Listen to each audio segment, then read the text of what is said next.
Hi, everyone. Thanks for joining me today. I'm Kathi Kaiser. I'm with Centralis. We are a user experience research and design firm based in Chicago.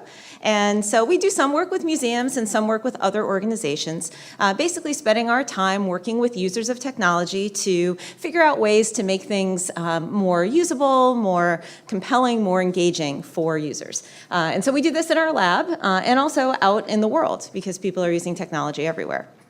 And of late, we've been really interested in museum technology because, as I'm sure all of you also feel, there's such an opportunity to extend what our visitors can learn and what they can do, and it's really exciting. But in our work with museums over the past couple of years, we've come to realize that, unfortunately, the stakes are pretty high when it comes to museum technology. Unlike maybe an online process where you're trying to buy something or a work tool that you're using, if you run into usability problems, you might persevere because there's some additional goal you're trying to achieve. But with museum technology, when the goal is to engage and to learn, if things are hard to use, then they just get abandoned. So there are a lot of risks in terms of developing technology in a way that people can understand what it's for, find all the information available, and really make it valuable as a part of the overall exhibit. So what I'm going to do today is share with you 5 of the common usability problems that we've seen, both in museums and elsewhere, and then hopefully talk through some ways that visitors can help you determine, do you have these problems in your interactives, and if so, how can you identify them, find ways to solve them, and overall reduce risk when you're creating technology for visitors. I'm going to move this up a little bit because, sorry, I was slouching. There we go, much better. All right, so in terms of common usability problems, the first one is mystery purpose. And so a couple weeks ago, I had the pleasure of being at the Louisville Slugger Museum in Louisville. And I saw, because this is what you do, I was lurking, watching people use the various interactives. And there was this one here on the left was kind of a mystery, right? It involved a big lever, that's what this is, that kind of pulled back and forth. And when you did that, there were some billets, they're called, I learned later, that bats are made from, that would kind of rise out of this tree trunk, but not that much, and people would push them, and it just wasn't clear what this was meant to be, what you were supposed to take away from this experience. And so as a result, people would walk up, they'd play with it for a few minutes, and then they'd move on. By contrast, on the right here was this really fun interactive, and this one's digital, but I'm not trying to say that digital is better than analog, that's just a coincidence here. But it was very clear what this one was about, right? That there's this screen with a batter on it, there's a basket of balls, and it's very clear what you should do. You should pick up a ball and throw it at the screen and see how fast your fastball is and see if you can strike out the batter. So this had a line, and people were really excited to use it. And really the only thing wrong with it, as far as I could tell, is that my fastball is only 38 miles per hour, which I was very disappointed about. Okay. Another problem is the problem of mistaken identity. Now, this is where there's something in your interactive that is meant to represent something, but visitors interpret it as something else.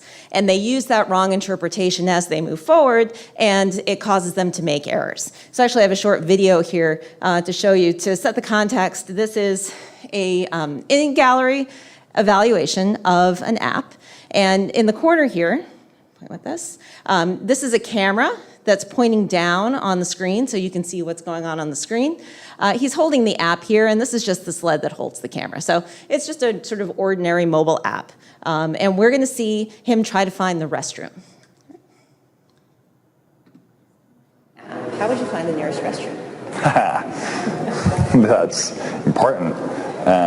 Let's see. Go back to the map. Information? No.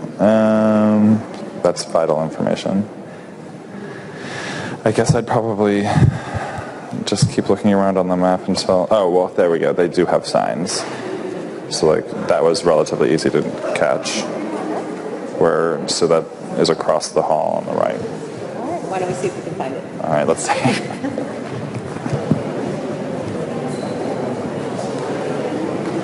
Oh. So what happened? Oh, that's funny. guy took us to an elevator because I thought I wasn't looking closely. That was confusing for me. I apologize. No, this is what Okay. we're here to learn. So what on the map had led you to believe that this is where... So I just, all it was I saw the silhouettes. the little people. The little people. Yep. And I didn't catch the arrows up and down until just now. And I don't see it. I mean, there's a handicap sign, so but that doesn't say bathroom to me. I don't see anything on here that's... And embarrassingly enough, I don't even know where the bathrooms are.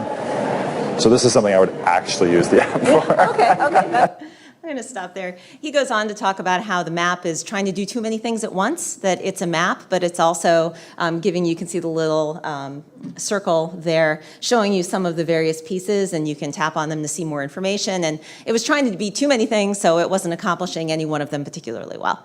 But you see here the case is he thought that the icon for the elevator was actually the restroom. It caused him to go out of his way, and he actually never did find the nearest restroom. All right, third problem is the problem of mixed signals. So perhaps you remember this Far Side cartoon from back in the day. The joke here, of course, is that school for the gifted child can't get in the door. And even though there's a big sign that says pull, he's pushing on it. So UX people look at this and they don't see, a dumb kid, they see a dumb door, okay? Because the door is giving off signals that it's meant to be pushed, and yet it actually functions to pull open. I was happy to realize that the doors at our offices have the correct affordances, cues in terms of how they're supposed to be used. So typically a vertical handle is for pulling and a horizontal is for pushing.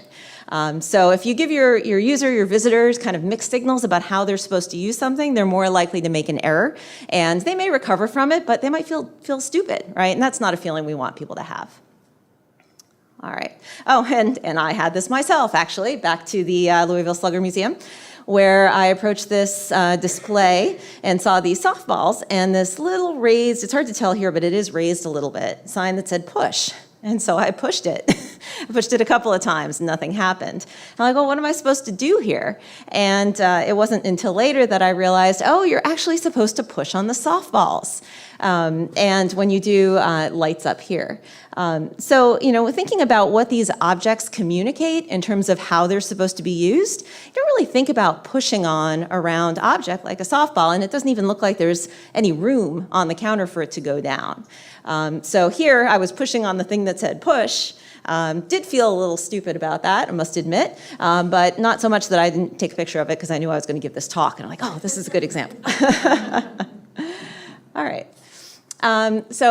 Fourth problem is undiscovered content. And this is really heartbreaking for those of us who work on these interactives, because we spend a lot of time determining what should be in something like this, negotiating with our colleagues about how to produce it, actually writing it. And then the problem is that users don't even discover that it's available. So in a few minutes, we're going to see a clip that includes this woman exploring this app at the Field Museum in Chicago.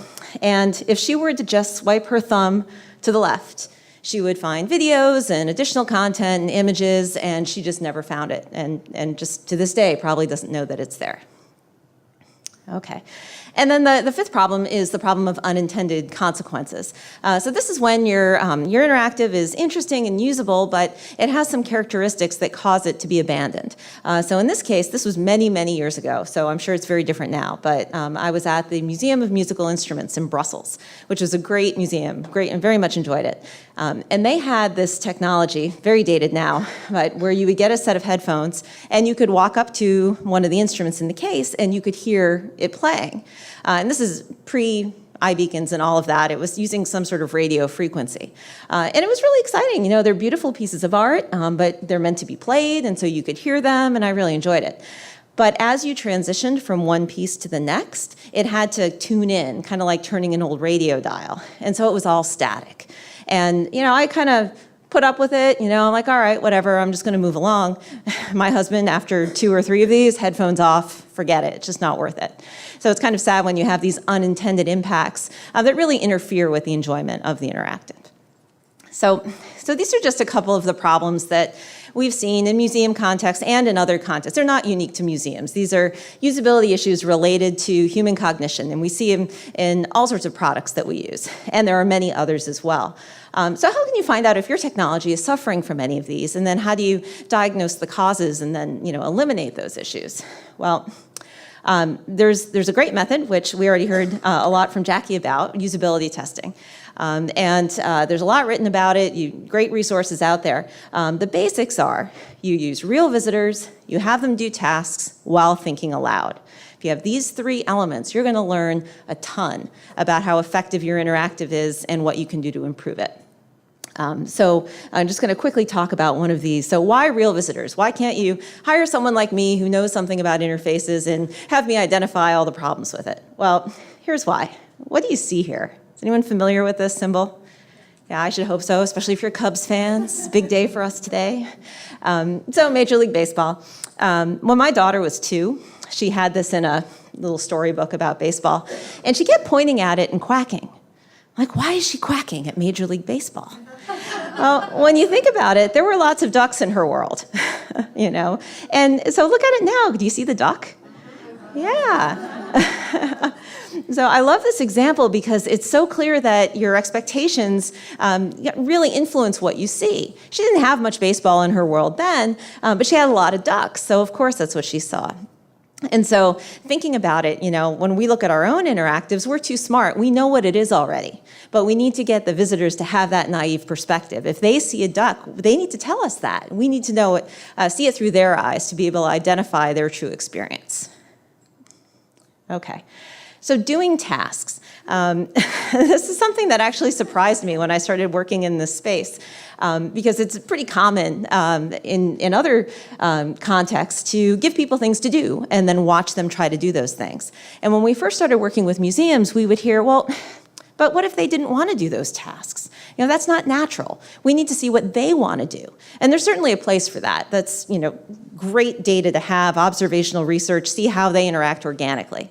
But when you're looking for usability issues, you have to set up the circumstance that the problem that you think you might have could appear. And then you can diagnose, well, why is it appearing? What's going on here? And so by running the rats through the maze, it gives you the opportunity to see, well, where are they going to go astray? Where are they going to get lost? And so here, in this case, we were at the Field Museum again, and we were curious about wayfinding and also the ability to find additional information in the map. In the app. So after our participants had a chance to kind of get acclimated, we would give them a task. So imagine a friend told you to make sure you see the Tsavo lions when you're here. Use the app to locate them and find additional information. And then we have a list of probing questions, and it's actually quite long, of things that we're curious about. So you can think of it almost as like a scientific method. You have your stimulus and you form your hypotheses. What do you think the issues are going to be? And then you set up an experiment, a situation for those problems to appear if they will. And then when they do, kind of catch them in that moment and talk with the user about, okay, what's going on here? How can we pinpoint the source of this problem so that we can solve it? And so given this scenario, we were able to watch him along the way, follow up on these probes. He was able to make it to the lions, which was great, and kind of see the things that may have impeded him along the way. All right. And the reason we're able to get so much information, as Jackie mentioned, is that we have people think aloud, right? We want to know what's going through their mind as they're using it because they can predict ahead of time how something's going to go. That's kind of interesting. And they can report after the fact, but after the fact, they've already solved the problem, right? So you want to know what are they thinking about as they're working through the issue. So here I'm going to show you another video where this participant here is the one that doesn't discover the additional content. And then we'll see at the end another participant who does, but didn't initially, and can provide us some insight on why that happened. Is there any other information about the totem poles in the app?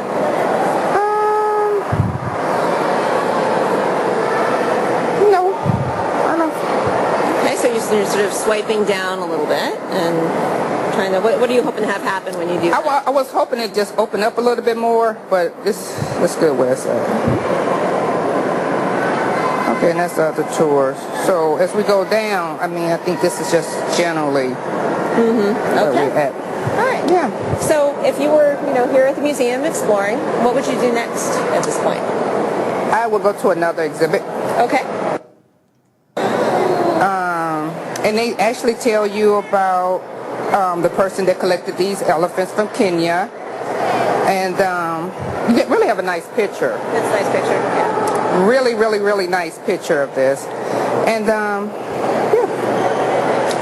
So that's what I probably would be doing, just going taking different images and taking pictures. Okay. And then, coming back and reading the rest of the history with that. But I would definitely download these. Is there only one picture of the elephants, or are there more pictures?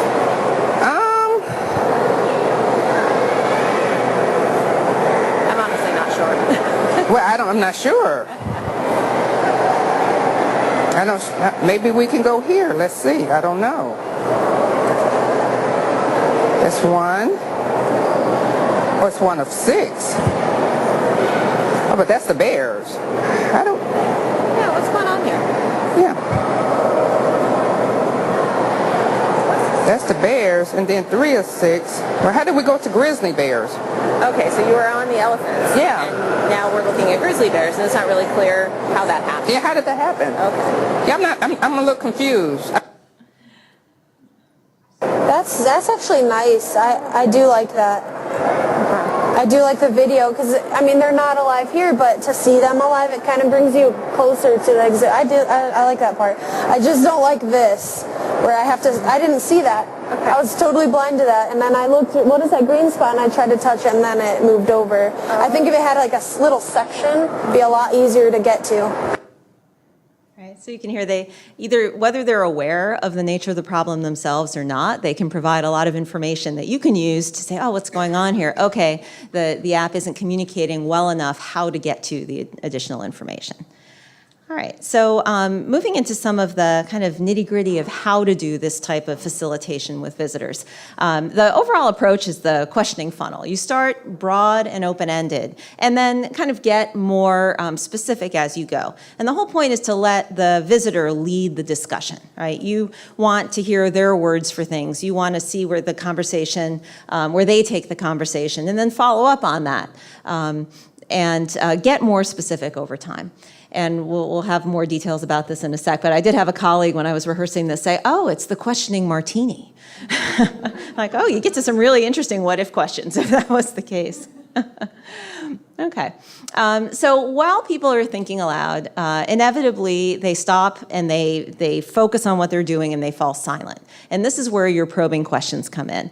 And it's a really critical moment for facilitation because if you say something too much, like if you assume you know what they're thinking and you feed that to them, you could take them in a completely different direction. So the best probes, my favorite probes, are really vague and open-ended.